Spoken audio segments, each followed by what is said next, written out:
নিজের মানুষরা আপনার এগেইনস্টে চলে যায়, তখন মনটা ভেঙে যাবে স্বাভাবিক।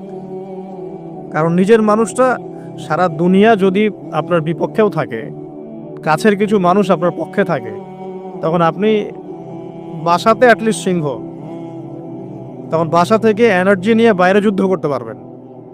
কিন্তু বাহিরে সবাই মোটামুটি ধরেন যে আপনার পজিটিভ, তো বাসায় এসে দেখলেন যে বাসায় আপনার কোনো রকম অনুকূল পরিবেশ নাই, তখন বাইরে সিংহ হলে বাসায় বিড়াল হয়ে থাকতে হবে। তখন দেখেন ইব্রাহিম আলাইহিস সালামের জীবনে আর মুহাম্মদ সাল্লাল্লাহু আলাইহি ওয়াসাল্লামের জীবনে একটা স্পেশাল নেয়ামত ছিল, সেটা হলো স্ত্রীদের নেয়ামত। স্ত্রীদের নেয়ামত বাহিরে মানুষ অনেক কিছু বলছে, গালিগালাজ করছে, মারছে, কাটছে, থুতু দিচ্ছে, সমালোচনা করছে, কিন্তু বাসায় ইব্রাহিম আলাইহিস সালামের আছেন সারা, হাজেরা, আর মুহাম্মদ সাল্লাল্লাহু আলাইহি ওয়াসাল্লামের আছেন খাদিজা রাদিয়াল্লাহু। অ্যাটলিস্ট বাসায় আপনি একটা একটা কি বলবো যে বড় একটা প্রশান্তির জায়গা আপনার বাসায় আছে।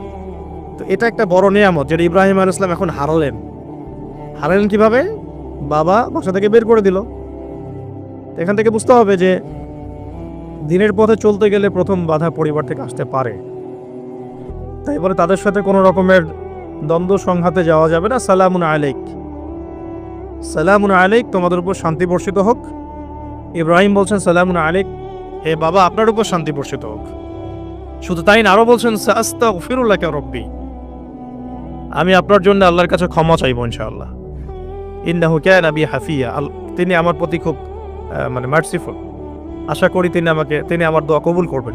কিন্তু যখন তিনি জানতে পেরেছিলেন যে তার বাবা শিরকের উপর আছেন, আল্লাহ পাক মাফ করবেন না, সূরা তাওবার মধ্যে আছে, তখন থেকে তিনি আর ক্ষমা চান নাই, বাবার জন্য ক্ষমা চান নাই। এবার ইব্রাহিমের সফর শুরু হলো একাকিত্বের সফর। তার মানে একটা বিষয় এটাও শিখতে হবে, হকপন্থীদের সাথে আল্লাহর দেয়া একটা বিশেষ নিয়ামত হচ্ছে একাকিত্ব।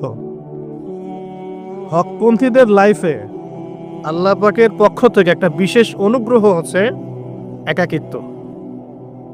মানে একাকিত্ব কেন নিয়ামত বললাম? কারণ একাকিত্ব মানুষকে আল্লাহ চিনিয়ে দেয়।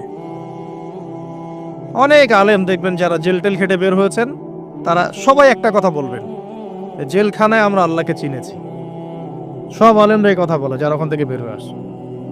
কারণ একাকিত্ব মানুষকে গভীরভাবে ভাবায়, আল্লাহকে পাওয়ায়, আল্লাহর কাছে দোয়া করতে শেখায়, মানুষকে বোঝায় যে আল্লাহ ছাড়া কেউ নাই সাহায্য করার। তো যারা হকপন্থী হয়, একাকিত্ব তাদের বরণ করতেই হয়। এটা মাথায় রেখে পথ চলতে হবে। ইব্রাহিম আলাইহিস সালাম পথ চলা শুরু করলেন। এবার কি হলো?